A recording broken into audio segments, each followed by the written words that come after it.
লক্ষ লক্ষ টাকার গাঁজা সহ আসামের যুবক আটক রেল স্টেশনে।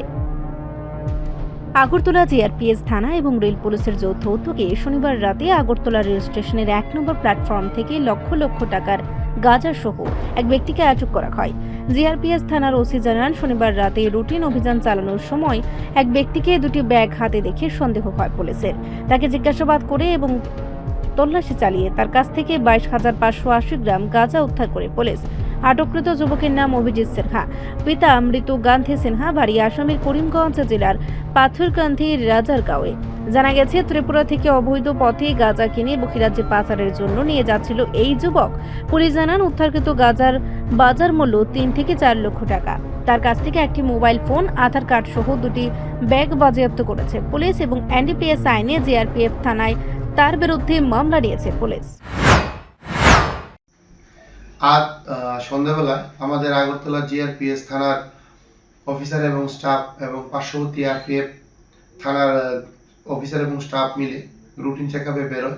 তখন আগরতলা রেল স্টেশনের প্ল্যাটফর্ম নাম্বার 1-এ একজন যুবককে দুটি ব্যাগ নিয়ে সন্দিগ্ধভাবে ঘোরাফেরা করতে দেখে আমাদের স্টাফ তাকে আটক করে। জিজ্ঞাসাবাদে সে জানায় তার নাম অভিজিৎ সিনহা, বাড়ি আসাম রাজ্যের করিমগঞ্জ ডিস্ট্রিক্টে। তার কাছ থেকে দুটি ব্যাগ উদ্ধার হয়। ওই ব্যাগগুলি সার্চ করে অবৈধ গাঁজা পাওয়া যায়।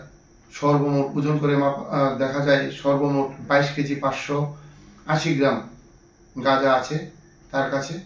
তারপর সেই গাঁজাগুলি তার থেকে উদ্ধার সিজ করা হয় এবং তাকেও ডিটেন করা হয়। তারপর তার বিরুদ্ধে একটি এনডিপিএস ধারায় একটি মামলা নথিভুক্ত করা হয় আগরতলা জিআরপিএসে। বর্তমানে সে আগরতলা জিআরপিএসে কাস্টডিতে তার ইন্টারোগেশন চলছে। যে গাঁজাগুলি উদ্ধার করা হয়েছে তার কালোবাজারি মূল্য হবে প্রায় 3.5 থেকে 4 লক্ষ টাকা। প্রাথমিক তদন্তে সে জানিয়েছে সেই গাঁজাগুলি আগরতলা থেকে ট্রেনের মাধ্যমে বহিরাজ্যে নিয়ে যাচ্ছিল অবৈধভাবে আরও বেশি পয়সা কামানোর জন্য। তথাপি তার ইন্টারোগেশন চলছে। দেখা যায় তার সঙ্গে কে কে জড়িত আছে এটা আমরা বের করব। এই যুবকের সাথে অবৈধভাবে গাঁজা পাচারে কে কে যুক্ত রয়েছে বা কোন চক্র কাজ করছে কিনা তা জিজ্ঞাসাবাদ চালাচ্ছে পুলিশ। রিপোর্ট, সংবাদ প্রতীক্ষা।